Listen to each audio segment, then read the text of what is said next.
پہلے ایک موضوع جس کا تعلق 27 رجب سے ہے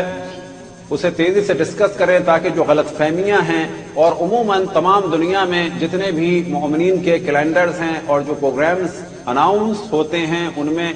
عام طور پر ایک کمی نظر آتی ہے، اور وہ یہ کہ 27 رجب کے بارے میں عموماً صرف یہ کہہ دیا جاتا ہے کہ شب معراج۔ تو یہ ذہن میں رہے کہ 27 رجب کا دن در حقیقت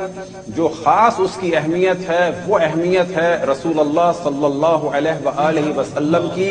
بعثت کا دن، یعنی اس دن آپ نے بے حکم خداوند تبارک و تعالی اپنی نبوت کا اعلان فرمایا، اعلان نبوت کا دن،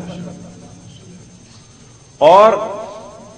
سال کے اہم ترین دنوں میں سے ایک دن ہے کہ جس دن روزہ رکھنے کا ثواب ہے۔ تو 27 رجب کی جو اصل اہمیت ہے وہ ہے بعثت رسول اللہ صلی اللہ علیہ وآلہ وسلم۔ لیکن عام طور پر کیونکہ برادران اہل سنت میں 27 کے دن کو عام طور پہ معراج کہا جاتا ہے، لیکن اب یہ ذہن میں رہے کہ معراج اور ایک چیز ہے اسراء۔ تو اسراء کے معنی ہے رات کا سفر اور معراج کے معنی ہے عروج، اور یہ دونوں ساتھ ساتھ ہوئے کہ پہلے آپ سرزمین مکہ سے بیت المقدس گئے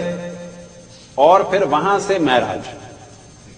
لیکن یہ ذہن میں رکھیں کہ یہ ایک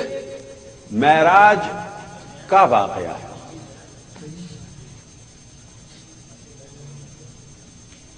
بس معراج کتنی دفعہ ہوئی اشرف الانبیاء حضرت محمد مصطفیٰ صلی اللہ علیہ وآلہ وسلم کو؟ تو کم سے کم 2 دفعہ، اور بعض روایات میں حتیٰ 120 دفعہ کا ذکر ہوا۔ اب ڈسکس یہ کیا جاتا ہے وہ معراج کہ جو اشرف الانبیاء کی معجزے کے طور پہ تھی، اور آپ نے واپس آ کے مکے والوں کو بتایا کہ اس وقت قافلے کہاں ہیں اور میں بیت المقدس تک گیا تھا، وہ معراج کب ہوئی؟ تو اس معراج کے بارے میں جو تاریخیں بیان ہوئی ہیں خود کتب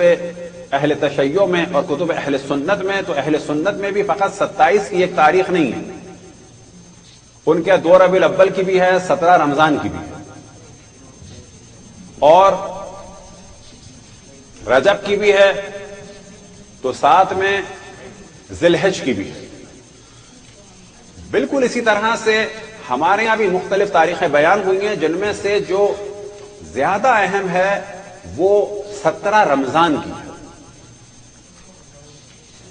ساتھ میں بعض جگہ 27 کا بھی ذکر ہے، لیکن بہت ہی شاذ و نادر۔ لیکن 27 کی جو اصل اہمیت ہے جو ہم نے پہلے توجہ دلائی وہ ہے اعلان نبوت رسول اللہ صلی اللہ علیہ وآلہ وسلم۔ اب یہ ذہن میں رہے کہ اہل سنت میں جو جشن منانے والے افراد ہیں، حضرات ہیں، وہ تو 27 کو مناتے ہیں، لیکن سلفیوں اور وہابیوں کی جانب سے بہت شدید ریزسٹنس ہوتی ہے کہ اصلاً جشن ہی نہ منایا جائے۔ اب یہ بات اور ہے کہ اشرف الانبیاء کی معراج کی اہمیت کو بھی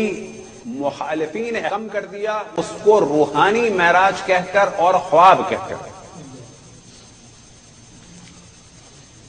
جبکہ اہل بیت علیہم الصلوۃ والسلام سے اور قرآن کی جانب اگر توجہ کی جائے جو نتیجہ نکلتا ہے کہ اشرف الانبیاء حضرت محمد مصطفیٰ صلی اللہ علیہ وآلہ وسلم کی جو معراج تھی وہ معراج جسمانی تھی، وہ اپنے جسم کے ساتھ گئے تھے، نہ کہ فقط روح کے ساتھ۔ اب یہ جو روایت ہے کہ خواب میں معراج ہوئی، یہ معاویہ سے نقل ہوئی تفسیر طبری میں، اور یہ جو روایت ہے کہ وہ روحانی طور پر معراج پہ گئے وہ جناب عائشہ سے نقل ہوئی، وہ بھی تاریخ تفسیر طبری میں۔